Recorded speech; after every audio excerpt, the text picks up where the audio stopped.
La Ciudad de México, nuestra ciudad, tiene constitución. Después de un intenso, un arduo debate, se llegaron a acuerdos necesarios para que nuestra ciudad tuviera un nuevo texto que le da vigencia a derechos, a garantías, a libertades. Sin duda en el texto se recoge también la diversidad de opiniones. Se hace visible cómo somos una sociedad diversa, diferente, heterogénea en lo social y en lo político, pero con una convicción que hay que expandir al máximo los derechos y las garantías sociales. Es importante que esta Constitución se convierta en ley vigente. Falta mucho y es necesario exigir que lo que se requiera en términos jurídicos, administrativos, incluso económicos, se realice, porque no hay duda que la Ciudad de México debe ser un territorio que exprese que podemos hacer lo que se necesita, no lo que se puede, nos dicen aquellos que sostienen los equilibrios presupuestales, que limitan y que esconden su baja convicción en términos de exigir al máximo la garantía de los derechos. De eso hablaremos hoy en el Estudio de México Social. La Constitución Política de la Ciudad de México fue promulgada el 5 de febrero de este año.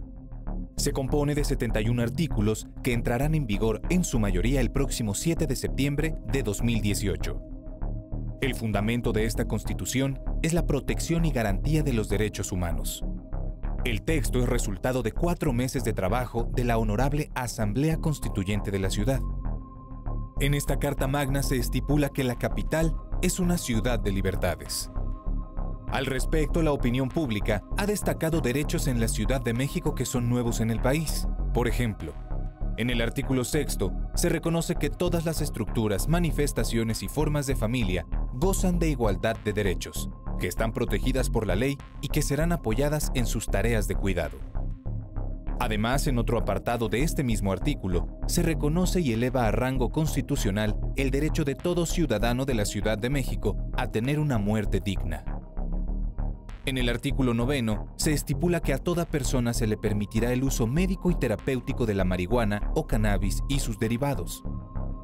De la misma forma, en otro apartado de este mismo artículo, se establece que en todo momento se respetará el derecho fundamental a la autodeterminación personal, a la autonomía y a las decisiones libres y voluntarias de un paciente a someterse o no a tratamientos o procedimientos médicos que pretendan prolongar de manera innecesaria su vida, protegiendo en todo momento su dignidad.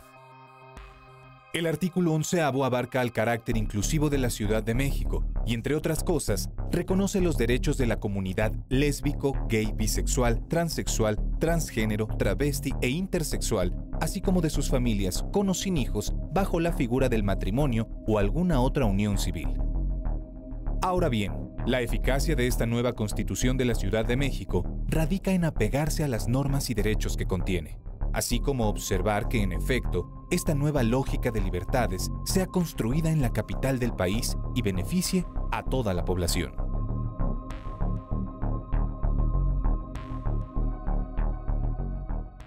Buenas noches, gracias por estar aquí en el Estudio de México Social. Hoy tengo un enorme gusto. En este programa, en este estudio, han llegado muy queridos amigos, pero dentro de ellos, sin duda, la exministra, la constituyente, la abogada, la amiga, Olga Sánchez Cordero. Es sin duda un gusto tenerte, porque además vienes de una vivencia que pocos nos podríamos imaginar, la manera como se dio, sobre todo que tú vienes de la Suprema Corte de Justicia, un espacio, yo diría, del Estado mexicano, en el cual se expresa una convicción, el lugar donde se defiende, donde se protege a nuestra Constitución. Viniendo de ahí, hay algo que quisiera que nos contaras, porque creo que no se ha relatado suficientemente. Más allá de la discusión que nos dará los puntos sobresalientes de algunas discusiones, es que ustedes asumieron desde el principio que había que construir reglas para discutir, reglas para acordar, reglas para reconocer diferencias y anotarlas. Y eso se dice fácil porque en muchos lugares, en muchos espacios, lo que no son reglas para el diálogo. Hay gritos, hay ceremonias solemnes, como muchas que hemos asistido, tú más, en la cual se oye un discurso, pero no hay el diálogo. No hay esta manera de poder simplemente saber qué piensas de lo que yo dije, en qué estás de acuerdo, qué podemos sostener como diferencias. Por eso me interesa mucho que nos platiques, primero, cómo llegas tú a ser constituyente. Dos, ¿cuál fue este proceso de acuerdo y desacuerdo en términos de cómo debatir, cómo discutir y cómo establecerlo una constitución en un estado, el estado de la Ciudad de México? Olga, muchas gracias por estar y bienvenida siempre a este programa México Social. Muchas gracias, Mario Luis, por darme la oportunidad y también de dirigirme al auditorio, que también es muy importante que, como tú dices y señalas, conozcan qué pasó al interior del constituyente. Porque obviamente ahí está el producto ya, la Constitución, la primera Constitución de esta Ciudad de México. Mira, después de que dejé la Corte en noviembre del 2015, yo realmente pensaba regresar a mi notaría y que ya la experiencia que yo había tenido esos 21 años como integrante del máximo tribunal de justicia de mi país, pues ya no tendría yo otra experiencia más allá de esta maravillosa que tuve durante 21 años, que como tú dices, se construyen las resoluciones colegiadamente, hay reglas de diálogo, hay aportaciones de los diversos ministras y ministros en la construcción de las resoluciones. El ministro ponente solamente es ponente y propone un borrador de proyecto de discusión, ¿no? Sin embargo, son reglas que tenemos en la Corte, son reglas que seguimos con toda puntualidad. Y vale la pena subrayar en las diferencias también de apreciación de muchos temas vitales para el país, porque también ahí se hace visible la diversidad de opiniones. Se hace visible la diversidad de opiniones. Yo te voy a comentar, por ejemplo, que en la misma Suprema Corte, la interpretación constitucional, porque ahí tú llegas con obviamente cierta ideología y cierta cosmovisión, y tu interpretación de una norma puede ser diferente a la interpretación de tu compañero o de tu compañero. Por eso, ahí está la norma y tú dices, pero ¿cómo es posible que estando la norma tan clara, por ejemplo, pueda haber diversas interpretaciones constitucionales? Bueno, porque cada uno tenemos nuestra propia cosmovisión y nuestra propia ideología y nuestra propia manera de interpretar la norma. Así es. Y esto me sirvió muchísimo en el constituyente, muchísimo me sirvió. Yo te quiero platicar que después de esta experiencia de la Suprema Corte, pues como te decía, yo decía, bueno, ¿cuál otra experiencia más allá de esa magnitud puedo yo tener? Pues unos meses después me invita el jefe de gobierno a participar en la Constitución, como constituyente, como asambleísta constituyente. Esto fue muy interesante, porque la reforma constitucional integró esta asamblea constituyente con, obviamente, constituyentes que fueron votados en las urnas popularmente. Había constituyentes también que eran diputados y senadores del Congreso de la Unión que también fungieron como asambleístas constituyentes en un porcentaje del 40%. Y habíamos quienes, no obstante, no habíamos estado en las urnas, ni tampoco éramos diputados y senadores del Congreso de la Unión. Lo cierto es que tanto el Ejecutivo Federal como el Ejecutivo Local tenían la atribución de nombrar a 6 personas, cada uno de ellos. Y cada uno de ellos nombró 3 hombres y 3 mujeres. En el caso del gobierno del Distrito Federal, del jefe de gobierno, nombró como integrantes a la doctora Ana Laura Magaloni, que tú sabes que es una gran académica del CIDE. Así es.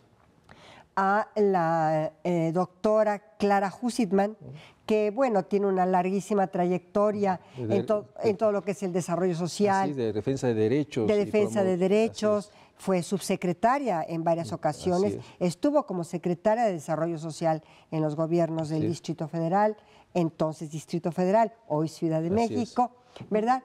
Y a mí como ministra en retiro de la Suprema Corte. Estas fuimos las 3, digamos, constituyentes nombradas por el jefe de gobierno. Porque creo que no se ha dicho. Hay que reconocerle al jefe de la Ciudad de México el haber tenido esta lucidez en la dificultad de nombrar 3 mujeres, primero esta equidad, pero nombrar 3 mujeres que pudieran tener conocimiento, experiencia, noción del espacio público, en el sentido más amplio, no tenemos más que reconocerlo, y desde aquí, sin duda, la afortunada decisión de que estuvieran ustedes 3 ahí.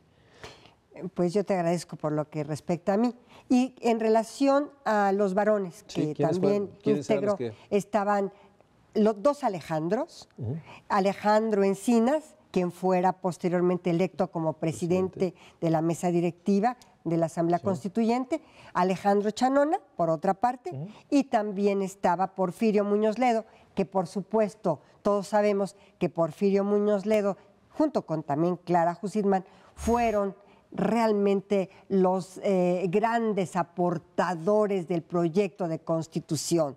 Entonces, y Ana Laura también participó obviamente en este proyecto de Constitución. Recibimos el proyecto de Constitución el día 15 de septiembre. Proyecto que mandó a realizar el jefe de la Ciudad de México, gobierno, con grupos de expertos, y les entrega a ustedes el proyecto. Encabezados por Porfirio Muñoz Ledo y también por Clara Hussitman, Ana Laura Magaloni y otra, la verdad, una pléyade maravillosa de expertos de todo tipo, o sea, juristas, constitucionalistas, urbanistas, digamos, todas las profesiones y talentos, economistas, que pueden citarse en un espacio como la Ciudad de México. De planeación económica, de planeación urbana. No tienes idea, de verdad, el grupo tan importante que formó el jefe de gobierno para la construcción del proyecto de Constitución. Entonces, ¿lo reciben y ustedes? Nosotros recibimos el proyecto de Constitución el día 15 de septiembre del año pasado, del 2016. Y el término era fatal. La Constitución tenía que estar lista precisamente para febrero del 2017, publicarse el 5 de febrero del 2017, a 100 años de la Constitución. Que no es menor lo emblemático que este territorio se da una Constitución a 100 años del esfuerzo que se hizo para dotar al país de una nueva Constitución. De la Constitución de 1917. A 100 años de distancia se publica esta Constitución de la Ciudad de México. Momentos emblemáticos, históricos, por supuesto. Un dato importante para el auditorio. En 1917 no había una sola mujer constituyente. Una, no había. En la conformación de la integración de la Asamblea Constituyente de la Ciudad de México, había estricta paridad. Bueno, no puedes hablar de estricta paridad cuando hay paridad. Paridad. Así es. 48-52. O sea, imagínate el avance. Sí, lo significativo que tiene que, lo significativo que es para el país. Logró después de 100 años tener paridad. Tener paridad. Paridad. No más, no menos. No más, no menos. En la construcción de la Constitución de la Ciudad de México. Acabas de señalar algo importante. No había reglas.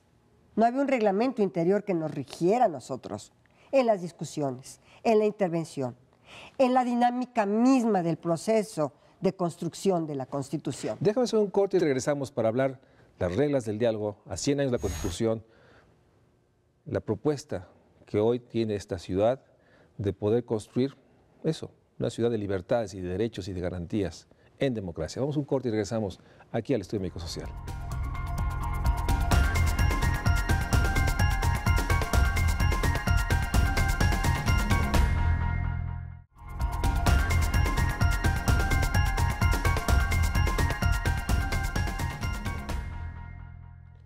Gracias por seguir con nosotros. Estamos hablando con una persona que fue constituyente, asambleísta constituyente de la Ciudad de México, de este nuevo instrumento que da expresión de las libertades y los derechos que aspiramos los que vivimos en esta ciudad. Y nos estabas platicando que este proceso inicial tuvo una parte que me gustaría que nos documentaras. Con mucho gusto. ¿Cómo lograron establecer el acuerdo de la discusión del debate? Mira, nos dimos nuestro propio reglamento. Esto fue sumamente importante. Yo quiero decirte que puede ser un reglamento ejemplar para muchos congresos. Y habrá que darlo a conocer, porque creo y habrá que, no. que darlo a conocer. ¿En qué consistió el reglamento? ¿Cómo llegaron a este acuerdo? Bueno, en primer lugar, cómo se iba a plantear, primero las comisiones, cuáles eran las comisiones, quién las iba a presidir, cuántos secretarios, cómo se iban a conformar, quiénes iban a integrarlas, cuántos iban a integrarlas, cómo se iban a conformar pluralmente, primero las comisiones. Porque tú sabes que en un proceso legislativo las comisiones son muy importantes porque ya llevan un proyecto más elaborado y allí confluyen, obviamente, todas estas historias personales, estas cosmovisiones, estas ideologías que no están tan ocultas, ¿eh? Yo creo que las expresiones que tenemos en estos debates son inclusive lo que pensamos, cómo lo pensamos y qué visión tenemos, tú lo acabas de decir, qué visión tenemos de país, qué visión tenemos de ciudad, qué visión tenemos personal y cuál es nuestra cosmovisión. Pero, entonces, ¿cómo se conformaban las comisiones? Ese fue el primer debate. ¿Qué comisiones? Primero, el debate fue el reglamento, que contemplaba ya comisiones. Este reglamento yo creo que puede servir incluso para la propia Cámara de Diputados y Senadores, ¿eh? Es un reglamento muy sencillo, pero que tardó muchos días y horas en construirse. ¿Cuáles eran los debates? ¿Cuáles eran las discusiones que estaban ahí? Las cuestiones eran muchísimas, o sea, cómo se iban a construir comisiones, cuáles iban a ser las intervenciones, cómo se iban a plantear, cómo se iban a decidir, qué mayorías iban a votar en favor o en contra. La norma estaba sujeta a un escrutinio, ese escrutinio tenía voces en contra, voces en favor, posiciones diferenciadas, matices o cualquier otro tipo de intervención.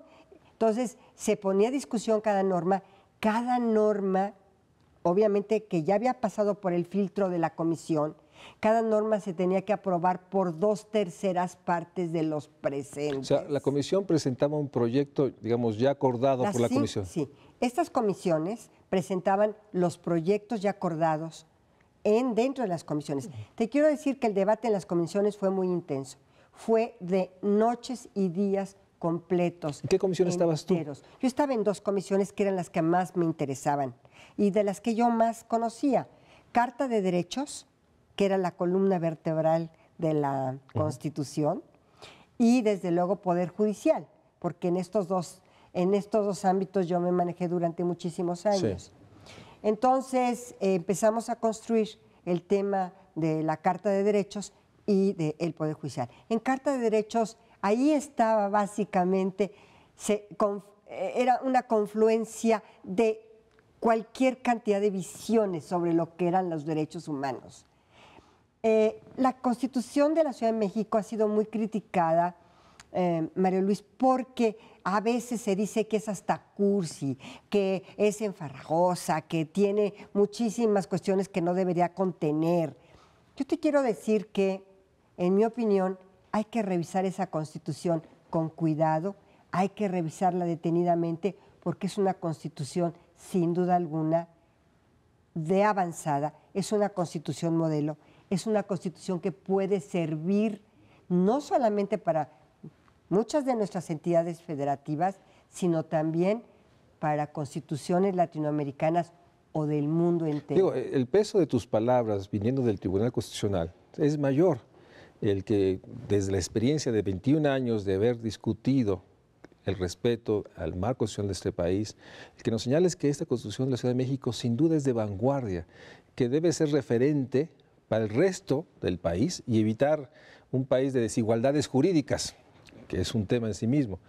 Pero en ese sentido, yo reconozco y subrayo que una exministra sostenga que en esta Constitución se encuentran planteamientos de vanguardia y que son producto de la discusión política en el uso de estas reglas y estas comisiones. Y en ese sentido de derechos, señalan los cuales fueron, digamos, emblemáticamente puntos en los cuales del desacuerdo de posiciones absolutas construyeron un acuerdo.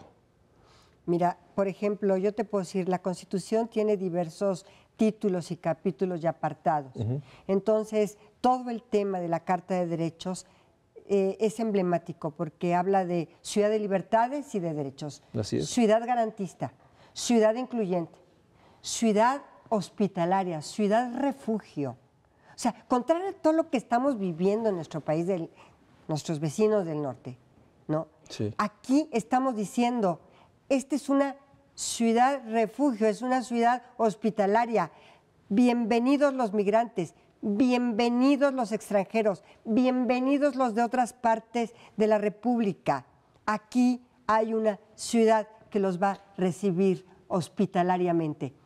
Contrario a lo que está sucediendo también, aquí tenemos en esta Constitución una ciudad de libertades y de derechos, una ciudad incluyente, una ciudad garantista. Tolerante a las diferencias y a todas las diversidades. Tolerante a las diferencias, tolerante a las diversidades, que las incluye. Fíjate, es una Constitución, por ejemplo, que en sus primeros artículos de derechos, de la Carta de Derechos, tiene como, vas a decir, parámetro de regularidad constitucional. ¿Qué es eso? A los derechos.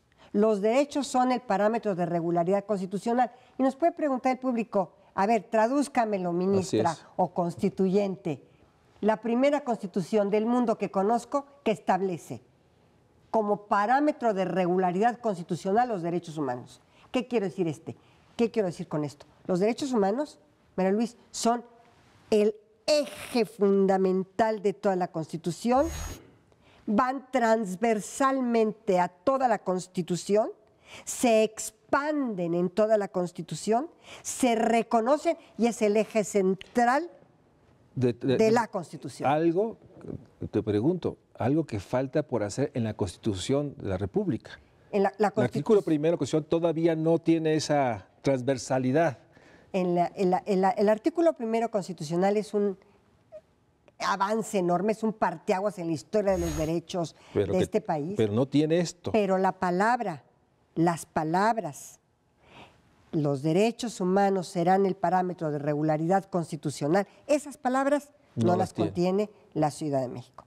Otra cosa que los primeros artículos de la Carta de Derechos contienen, no solamente establecen que son los derechos humanos reconocidos, como no podía ser de otra manera, en la Constitución Federal, en las leyes generales, en la Constitución local, en los tratados y los instrumentos internacionales. O sea, el principio de ir al máximo beneficio, la máxima protección, aunque no esté contenida, la que está en los tratados internacionales. Pero tratados e instrumentos, o sea, todo lo que es el soft law, por ejemplo, opiniones consultivas, recomendaciones de la Comisión Interamericana de Derechos Humanos, recomendaciones de Naciones Unidas, inclusive informes de los diversos comisionados de Naciones Unidas. O sea, todo esto forma parte de los instrumentos, no solamente tratados de los que el Estado mexicano es parte.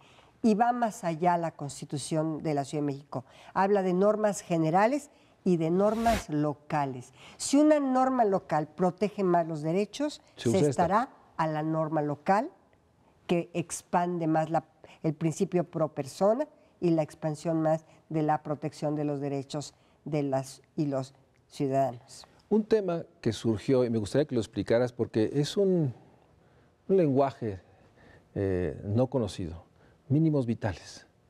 Establece eso y no es algo que tampoco contenga la Constitución de la República.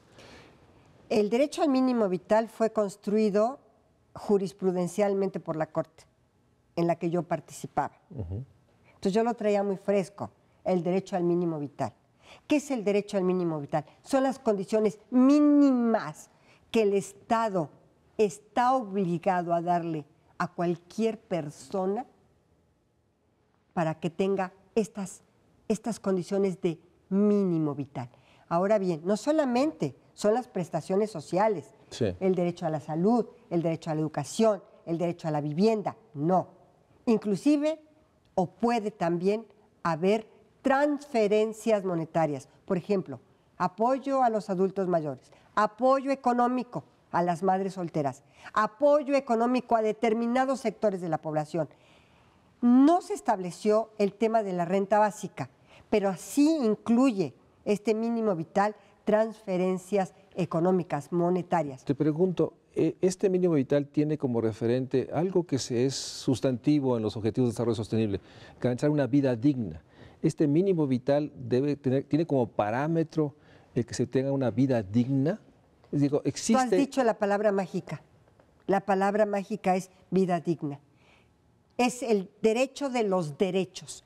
Si tú me habrías preguntado que estos derechos son el eje central de la Constitución, el eje fundamental, yo te digo que de estos derechos, el más importante, el derecho a una vida digna.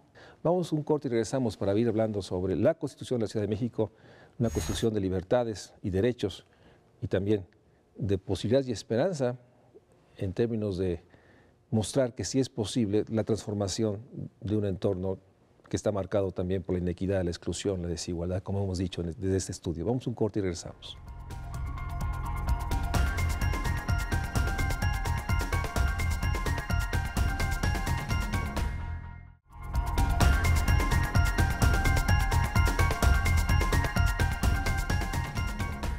Platicábamos antes en el corte, algo que creo que es importante que quede en el programa. El debate duro, fuerte, como fue todo el debate, de incorporar o no incorporar el derecho a una renta ciudadana, una renta básica, dicen otros, ¿no? Sin duda, a mi juicio, queda incorporada con un concepto que tú portabas y portaste en la Suprema Corte de Justicia del mínimo vital. En esta idea de que hay mínimos vitales que permiten una vida digna, que va más allá de la transferencia monetaria para garantizar un consumo mínimo. En ese sentido, yo soy de los que sostengo que fue una reacción afortunada en el debate, porque obviamente estoy seguro que hay muchas palabras que se debatieron y tenían una carga ideológica, una carga personal, que no quedaron, pero en el acuerdo democrático, mínimo vital logra resolver el tema de incorporar no solo la renta, sino todos los otros elementos, enfrentando la enorme discusión sobre cómo hacemos que los derechos cumplan el principio de interdependencia, de simultaneidad, de universalidad que los caracteriza. En ese sentido, sí fue parte de un debate intenso. Yo lo he recogido después en otras reuniones en la universidad y en otros foros en que se discute por qué se perdió el concepto de renta básica. Mira, yo estaba muy acostumbrada en la Corte a construir consensos y a construir resoluciones, o bien quedarme con mi voto particular o votos minoritarios. Y en este sentido, nosotros habíamos en la Corte construido ya el derecho al mínimo vital. Era prácticamente una construcción jurisprudencial, como yo te lo había señalado. Entonces, cuando yo vi unas posiciones totalmente encontradas, en donde unos querían la renta básica, introducirla, ahora sí que como tal, como transferencia económica, como renta básica, y cuando otros no querían, ni siquiera estaban de acuerdo en que se introdujera absolutamente ni que se mencionara. Ni que se mencionara. Cuando yo vi estas dos posiciones irreductibles, pues lo que a mí me pareció más sensato era introducir el concepto de un derecho fundamental al mínimo vital. Entonces, ahí fue cuando dije, probablemente pudiéramos llegar a conciliar este tipo de dos posiciones irreductibles a través de este concepto de un derecho mínimo vital, que no necesariamente es nada más la transferencia económica. Forma parte inclusive, o pudiera formar parte de una transferencia económica. Debería ser parte. Debería ser parte de una transferencia económica, pero también implica otras muchas cuestiones. Implica educación, salud, implica vivienda, implica el mínimo. La presencia de todos los derechos para alcanzar una vida digna. La presencia de todos los derechos, y tú lo has dicho, la palabra mágica es garantizar la vida digna de cualquier persona. Entonces, en este sentido, creo sinceramente que la introducción del derecho humano, un derecho humano al mínimo vital, creo que concilió las dos posiciones. Incluso te quiero decir, fue votado por unanimidad el derecho al mínimo vital. Sí, resolviste una polarización con una concepción jurídica que permite avanzar, sumar e integrar con una nueva concepción que, nuevamente, no está en la Constitución de la República. Tampoco está en la Constitución y en muchas de las constituciones del mundo. Por eso habría que hacer un ejercicio, y ojalá hagamos un programa sobre eso en el futuro, de ver cuáles de estas, digamos, derechos, garantías en la Constitución de la Ciudad de México debían ser debatidas a ver si se incorporan a la Constitución de la República. Pero déjame entrar al tema del gobierno. ¿Fue debate? ¿Cómo fue el debate en términos de las facultades de los delegaciones, ahora municipios, y el gobierno del centro? O sea, ¿dónde estuvo la discusión ahí? Bueno, tú viste, yo creo que las personas que vieron el canal del Congreso se dieron cuenta que los debates eran sumamente intensos y muy prolongados, es decir, eran noches enteras, días. Literalmente noches enteras. Noches enteras, literalmente noches enteras. O sea, noches en las que ya eran madrugadas, en las que salíamos a las 5, 6 o 7 de la mañana, tanto en comisiones como en el Pleno. Pero muy ricas en su contenido. Los debates eran verdaderamente debates para construir. Todos íbamos con ese ánimo. Sí, desde la convicción personal. Desde la convicción personal y las diversas visiones, porque obviamente ahí están las historias personales, las visiones, las cosmovisiones de país, del mundo, pero a través de estos diálogos, de estos debates intensos, se llegaron a construir cuestiones sumamente importantes, no solo para esta Ciudad de México, sino para el país. A ver, si tengo 2 minutos. Por favor, sí. En la Corte, cuando yo resolví, tuve bajo mi ponencia, más que cuando yo resolví, cuando yo presenté un proyecto, para ser muy cuidadosos, de la reforma de 1999, del municipio libre, del artículo 115, en las controversias constitucionales de Tulancingo y de Pachuca contra el Congreso del Estado de Hidalgo y del Gobierno de Hidalgo. Ahí se avanzó mucho en lo que fue realmente el municipio como un orden jurídico diferenciado de los otros órdenes jurídicos y como un gobierno municipal. ¿Qué aconteció? ¿Qué acontece en el gobierno municipal? Que básicamente quien gobierna es precisamente el ayuntamiento. Así es. El presidente municipal no tiene atribuciones ejecutivas. O sea, básicamente es el consejo, es el ayuntamiento, el consejo con C, que no con S, consejo municipal. ¿Ok? ¿Qué queríamos evitar en esta Constitución? La ciudad. Que los alcaldes sí tuvieran esta atribución ejecutiva, de ejecutores. Obviamente, la alcaldía y el contrapeso del consejo es fuerte, pero la decisión y la ejecución y el poder ejecutivo está en el alcalde, contrariamente a lo que sucede en los municipios. Entonces, ¿y hubo consenso? O sea, asunto consensual. Hubo consenso. Es decir, en las presidencias municipales, básicamente es todo el ayuntamiento. Aquí hay atribuciones directas, ejecutivas y directas en los alcaldes. Otro asunto que lo hace distintivo con respecto. Exactamente. Esto es muy importante. Esto es muy importante por la experiencia de los ayuntamientos. Claro. ¿Sí? Y aquí sí hay facultades ejecutivas, con lo que implica la responsabilidad, por supuesto, de los alcaldes. Y con respecto a la confluencia de responsabilidades. O sea, entre el gobierno central, bueno, aquí tiene que haber un ordenamiento urbano. Por supuesto que tiene que haber un ordenamiento urbano. Yo te puedo decir que hay un instituto de planeación a nivel central, ¿no? Y ese instituto de planeación tiene que ser un instituto para toda la ciudad, no para la alcaldía o para el municipio. No. Tiene que ser central el gobierno también en muchísimas cuestiones. ¿Y eso quedó establecido? Quedó establecido. ¿Y en materia de seguridad? En materia de seguridad también quedó establecido perfectamente una responsabilidad central. Las atribuciones del poder central. Sí, mira, una de las cuestiones que se han discutido más en la Corte son las atribuciones de los municipios y sobre todo la interpretación del 115 en materia de seguridad, por ejemplo, de seguridad pública. Si tú me preguntas, obviamente la seguridad se la otorgó el constituyente al municipio, la seguridad pública, en la Constitución, en el 115. El nivel municipal tiene la seguridad pública. Esta es una ciudad, no es un estado. No es un estado que se pueda componer como, por ejemplo, Oaxaca, de más de 500 municipios. No, esta es una ciudad, la Ciudad de México, y tiene una conformación política diferente. Es sede de los poderes federales. Ya no es un apéndice. La sede. Es la sede de los poderes federales, pero también, obviamente, aquí hay una serie de atribuciones, tanto inclusive a nivel federal como a nivel del ejercicio central, como a nivel de las alcaldías. O sea, es un entramado de atribuciones y competencias.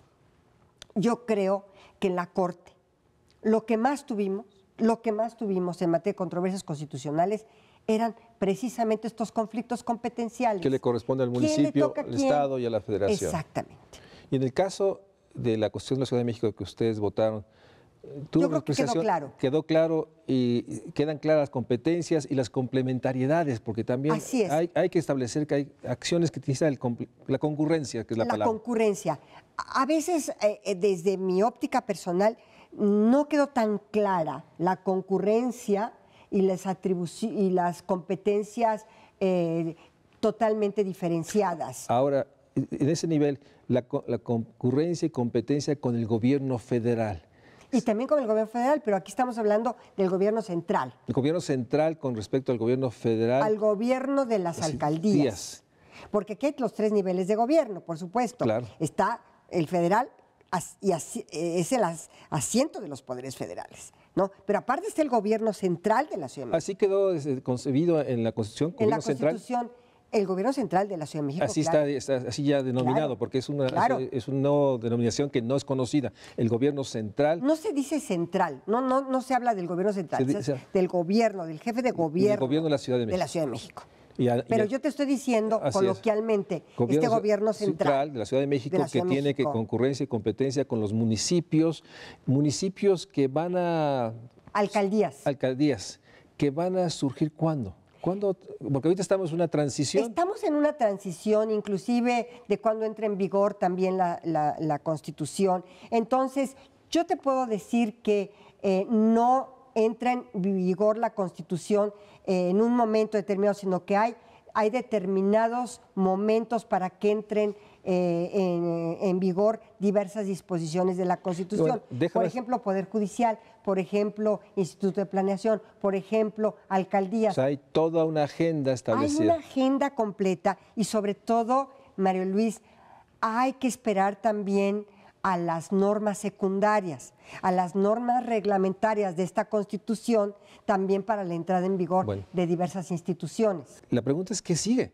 O sea, ¿cuándo veremos en este proceso gradual, déjame introducir un gradualismo acelerado, cuándo empezaremos a materializar lo que se logró en texto, en ley? De eso lo haremos regresando del corte.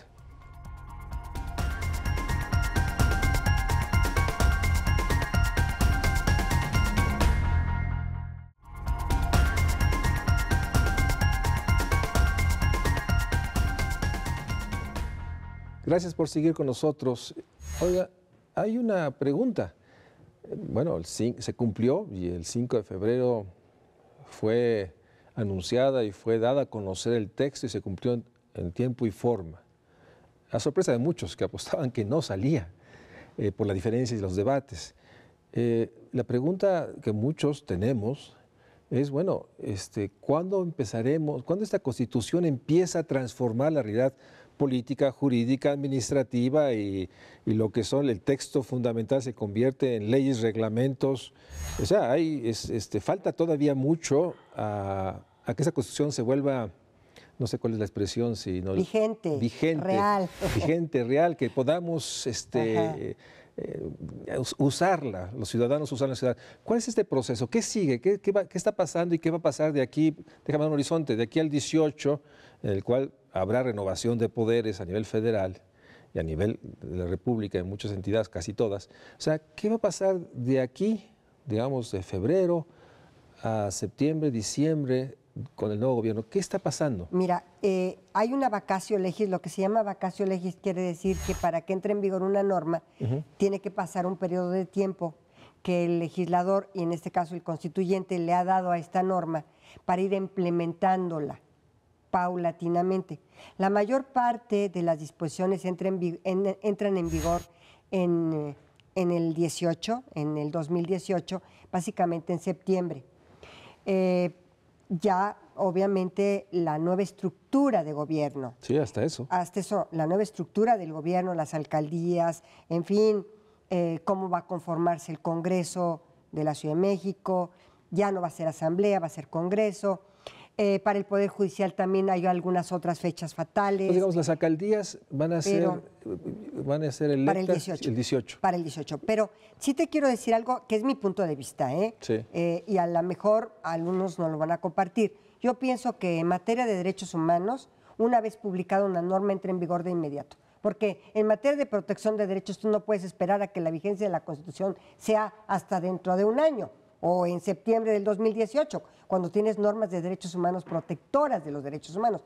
En mi opinión, una norma de derechos humanos entra al día siguiente de su publicación, en mi opinión. Podríamos esperar controversias, gente que diga, no, espérame, ya das la Constitución, yo tengo el derecho a decidir mi muerte, hablando de un tema, ¿sí? Dado que estoy convencido que no hay una solución médica y es una vida indigna este proceso de Sí, porque muerte. la vida digna implica el derecho, así lo dice la Constitución, implica el derecho a una muerte digna. Así es. Esa frase la dice la Constitución. Entonces, por ejemplo, actualmente yo he decidido ya, dado que está en la Constitución, ejercer el derecho y pido a la autoridad que me permita ejercer mi derecho a simplemente morir con dignidad. Morir con dignidad. Y en ese sentido, había una controversia, discusión, me imagino, el que se me autorice. Bueno, hubo una discusión muy fuerte en materia de muerte digna también. Así es, digo, es un tema mayor que además apela a cosmovisiones y a nociones. Así es. Y por eso para nosotros, hablo en términos personales, fue un enorme logro que se haya considerado y se establezca el derecho a una muerte digna. Y en eso expresamos nuestro reconocimiento a todos ustedes que pelearon por ese tipo de derechos, como el derecho a la diversidad, etcétera. Pero entonces, ¿habrá un proceso gradual, paulatino, en lo administrativo? En lo administrativo y en lo que es en la materia de gobierno, claro que sí. Mira, yo creo que les hemos dado una tarea muy importante al Congreso de la Ciudad de México, ahorita la Asamblea también, en materia de la legislación secundaria. Ellos tienen que ir, obviamente, desarrollando y reglamentando lo que en la Constitución está. La actual Asamblea. Claro, tanto la actual Asamblea como el Congreso que tendremos en el 18, que por cierto no va a haber mayorías absolutas, solo 40, no pueden tener más de 40 diputados ningún partido político. O sea, de los 66 no puede haber más de 40. O sea, lo que te da una idea de que va a haber un contrapeso dentro del propio Congreso de la Ciudad de México, de las diversas fuerzas políticas, de las diversas ideologías, en fin. Entonces, el tema aquí es que las leyes reglamentarias que van a reglamentar la Constitución y que son muchas, desde la ley orgánica de las alcaldías, desde la ley orgánica del Poder Judicial, desde las leyes que van a reglamentar los institutos de planeación, en fin. Las nuevas estructuras las mismas estructuras de gobierno. Entonces, ¿esto qué significa? Pues que hay toda una tarea por hacer de leyes reglamentarias, de leyes secundarias. Esto sí es muy importante que se sepa. Sí, porque... Entonces no pueden entrar en vigor mientras no existan las leyes que están reglamentando estas disposiciones constitucionales, sobre todo en materia de gobierno. Mira, yo creo que hay avances enormes en esta Constitución, mi querido Mario Luis. Ahorita que estaba yo hablando de gobierno, se me vino a la mente la revocación de mandato. Ahí está la revocación de mandato en la Constitución de la Ciudad de México, que no está en la Constitución Federal. Está, por ejemplo, el referéndum, la consulta pública, la consulta popular. Está temas tan importantes como la relación entre el Poder Legislativo y el Poder Ejecutivo, ¿verdad? Y realmente no hay ya fuero en la Ciudad de México. Se elimina el fuero. Se eliminó el fuero totalmente. Cada personaje, cada funcionario público enfrenta una denuncia penal sin fuero. Hay inmunidad parlamentaria, porque la inmunidad parlamentaria es esencial en cualquier democracia. En cualquier democracia, cualquier régimen democrático es necesaria la inmunidad Así es. parlamentaria, que no te vayan a sancionar ni a limitar tu derecho parlamentario Así a es. discutir y a debatir. Y a votar de acuerdo a tu conciencia. Y a decidir según tu conciencia. Que por cierto, hay ahí que todas las personas tienen la libertad de actuar según su conciencia y ahí está también en la Constitución. O sea, sí realmente es hay unas, parte por parte hay elementos que son distintivos y que lo vuelven un documento a discutir y a debatir con respecto a las otras constituciones de los estados. Así es. Y así también es. abre el debate sobre cómo incorporar a la Constitución de la República, la federal, los avances, sin duda, y garantías. Mira, hay protección a minorías religiosas, que tampoco hay en la Constitución Federal, por ejemplo. O sea, digo, de verdad, hay que estudiarla, hay que leerla, hay que introducirse en la Constitución de la Ciudad de México para poder, sí, criticarla, pero también para poder, de verdad, estar convencidos de que es una Constitución Que es otro de los temas avanzada. pendientes, o sea, una responsabilidad del gobierno de la Ciudad de México Darla a conocer también. y los actores es darla a conocer, porque la verdad creo que más allá de los relatos, de las sesiones, de algunas discusiones que llegaron a los medios por la polarización y por la visibilización de posiciones Encontradas. polarizantes, ¿sí? No ha habido un esfuerzo y el riesgo es que tenía una Constitución con estos avances, con estas complejidades también, que somos finalmente los que habitamos esta ciudad, no se conozca. Que nos pase un poco, no, nos pase lo que sabemos por otras, que la Constitución Federal es una Constitución que esencialmente es desconocida y que la población no la asuma como su principal instrumento de... Y después de 100 años, y no la conoce. Así es, y no la asume como el instrumento para ejercer sus derechos. Mira, ahorita que dices si tenemos tiempo... Sí, por favor. La diferencia enorme entre una Constitución de principios del siglo pasado, me estoy refiriendo, de principios del siglo XX, sí, y una Constitución moderna y actual, es la exigibilidad y la justiciabilidad de los derechos. Claro, sin duda, es el gran cambio. ¿Sí? Es el cambio radical. Aquí esta Constitución está previendo la justiciabilidad de los derechos. A ti se te viola un derecho o no obtienes Puedes un derecho, demandar al Estado. Demandas al Estado. En juicios de tutela de derechos ante juzgados tutelares, oralmente, y en 10 días tienes la resolución. Es un cambio brutal. Porque Imagínate. finalmente, sí, el poder llevar a la justicia a quien no cumple. A la todo el- barandilla. Así es. A la barandilla. Y hay derechos tan importantes como el derecho al agua, por ejemplo. Así es. Si en un centro de salud de la esquina de tu casa no te dan atención, imagínate a alguien, una mujer que está a punto de tener a su hijo y que no la reciben en la clínica. Sí, el tema de urgencias, que es El una tema drama. de urgencias, bueno, te voy a decir algo, hay una vía, hay un juicio de tutela de derechos, hay un juicio en donde ese juzgado tutelar te tiene que resolver en menos de 10 días, con plazo fatal 10 días, y puedes comparecer oralmente sin abogado. De ahí la urgencia, y de ahí comparto tu tesis, de que en el caso de derechos humanos no podemos esperar, No podemos esperar. no debemos, y había que exigir que cuanto antes, no solo los que habitamos la ciudad, sino los funcionarios responsables la conozcan a fondo y sepan que hoy el mandato es mucho más exigente en términos de garantizar el derecho a los ciudadanos de esta ciudad. Mira, se ha criticado mucho a la Constitución de que es una Constitución que es casi, ¿qué te diré?, imposible de que esta Constitución pueda llegar a cumplirse por los presupuestos. Y siempre estuvo el tema del presupuesto Sí, sí. como un fantasma rondando en el constituyente, ¿no? ¿Con qué recursos? ¿Cuál va a ser el Sí, presupuesto? esta racionalidad financiera que es una racionalidad que niega derechos y que no tiene la capacidad es. de pensar un país que no ha restringido a su presupuesto. Todo es presupuesto. Yo te quiero decir algo, ¿eh? Desconocen el Pacto de Derechos Económicos, Sociales y Culturales. Así Pero no solamente se desconoce este pacto, sino se desconocen los principios interpretativos de este pacto, que son los principios de Limburgo.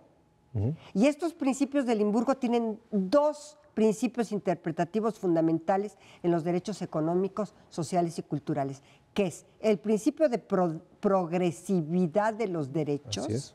y el principio de el máximo de recursos disponibles.